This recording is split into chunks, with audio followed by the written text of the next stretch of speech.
Hello, this is Dan Johnson with a tuba tip on buzzing, specifically on mouthpiece buzzing as it relates to tuba playing. The mouthpiece buzz and all other brass instruments is the source of the sound. The instrument itself doesn't make sound, it amplifies the buzz that happens in the mouthpiece. So I practice that by putting my little finger over the end of the mouthpiece just a touch to give a little resistance, and then I'll buzz a specific pitch.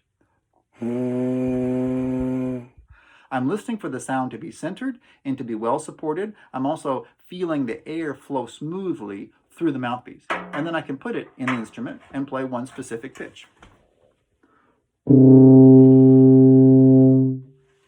I can practice a couple of other things with the mouthpiece buzz. For example, I'll slur or have a long glissando over an octave.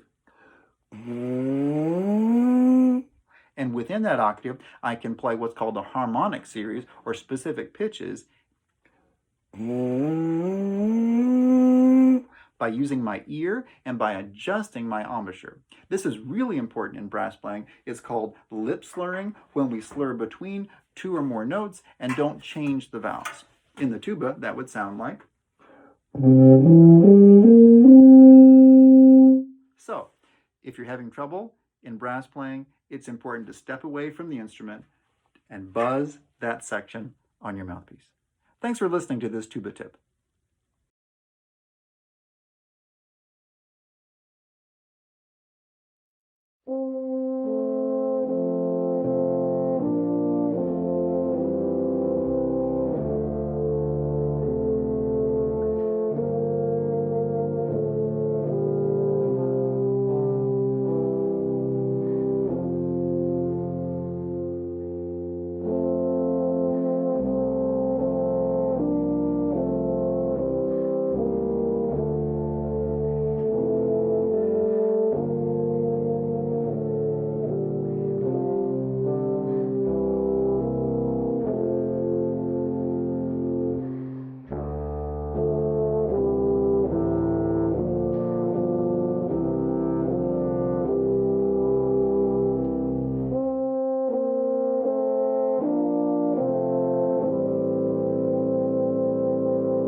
Hi there, it's Dr. Hersey here, and welcome to my studio.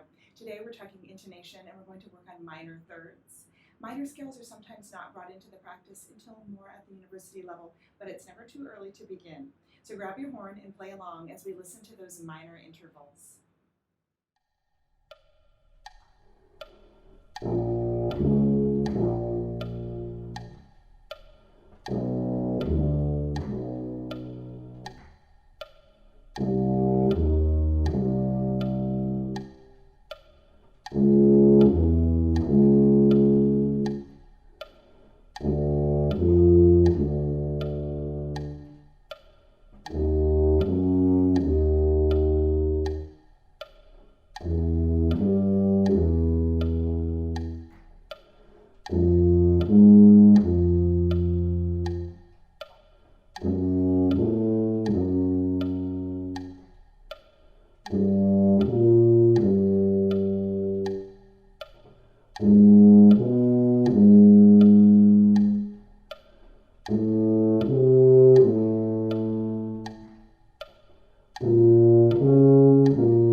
Fabulous, well done.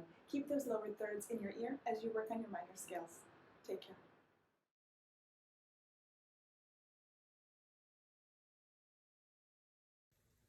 Hello, I'm Dr. William Beach of Campbell University, bringing you a virtual Tuba Christmas Tuba Tech Tip on breathing habits. Proper breathing technique ensures that we take relaxed breaths emanating from our core and diaphragm instead of tension-filled breaths emanating from the neck and shoulders. So another way to think of this would be, instead of taking breaths that are motivated by tension,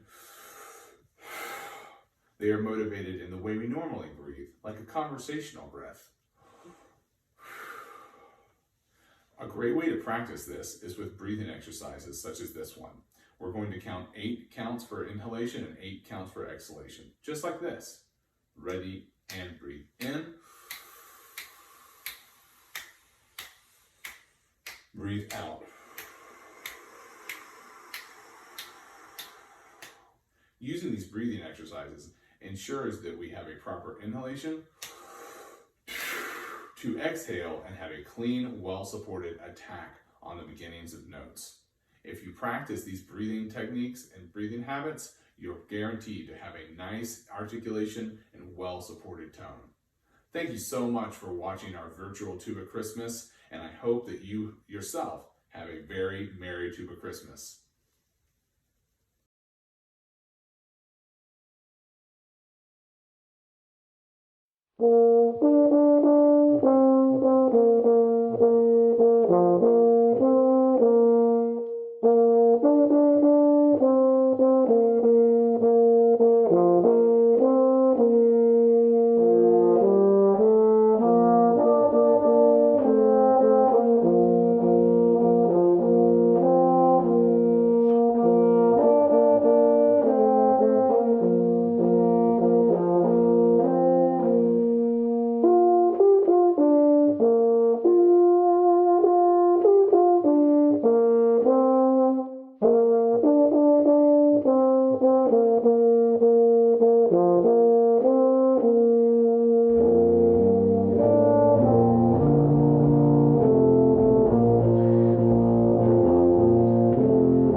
Hello, my name is Brian Meixner, Euphonium player and Director of Instrumental Studies at High Point University in North Carolina, where I teach studio, trombone, euphonium, and tuba. I'd like to share with you here some ideas for improving your intonation, your tuning on your instrument. A great teacher of mine once said that the difference between a good performance and a great performance is many times intonation, and I couldn't agree more with that statement. Intonation is far too often ignored in comparison with work on range and technique, articulation, and other important fundamental aspects of playing. Yet accuracy of pitch is one of the best ways to get hired back as a sub with an ensemble, included in a fine chamber group, and solid performing relationship with other folks in any context. And intonation is so closely related to tone quality that improved intonation will always help develop a more focused and pure sound, which I know is a priority for most musicians out there. One of the most common ways students work on their intonation is through the use of a tuner. And a tuner is a great tool to use in practice for sure, a nice visual aid to reference in your daily playing, but at the end of the day, tuning is not a visual activity, it's an aural one. And one of the best and most efficient ways to improve intonation, in my opinion, is through the use of drone pitches. There are several drone options available, many of them online for free, so do some digging and find a tone timbre that suits you, preferably something relatively in the same range as your instrument. And play along with the drones with unison pitches. You can check intervals, slowly play there with scales and arpeggiated patterns, lip flexibility exercises, slow tuneful etudes such as Conconi or Bordoni etudes, other little tunes, and a host of other ways as well. And what I have found with my own playing and that of my students over the years is that regular use of drones in practice sessions increases the awareness of flawed intonation and decreases the tolerance for bad pitch once in an ensemble setting of any kind. Playing with drone pitches is just the beginning of developing a better sense of internal pitch. However, how often do you practice with a colleague, regardless of instrument? After all, when you perform with others, there is a constant give and take, compromise with others, if you will, as pitches, harmonies, intervallic relationships are continually changing through the performance. Practicing with friends can make a big difference in your preparation for ensemble playing. Also, it is critically important to know the intonation tendencies of your particular instrument and of the overtone series. And I would encourage you to study the overtone series and become familiar with the natural pitch challenges all of us face. The slightly sharp third overtone, the flat fifth overtone, the sharp sixth, etc. And how does your instrument respond in varying ranges, valve combinations, overtones, etc. If you know that your instrument favors flat or sharp, and to what degree on each note over the entire range of the instrument, you can make those adjustments directly at the beginning of each note instead of searching after you start the note. This will put you in much closer to the center of pitch and tone throughout all of your playing. These are just a few examples of ways to improve your ability to play well in tune with others and yourself as you continue your development as a musician and a performer. I hope you found this helpful. Thank you and happy practicing.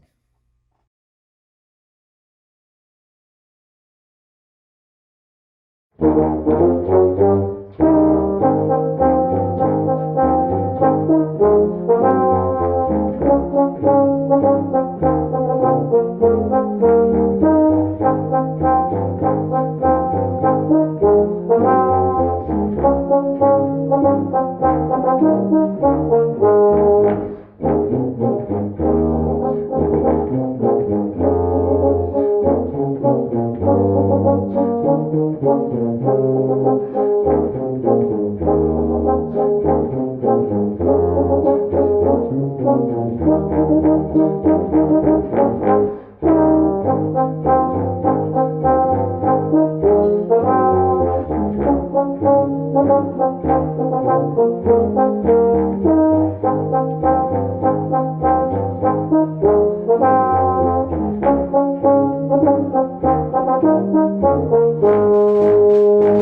you.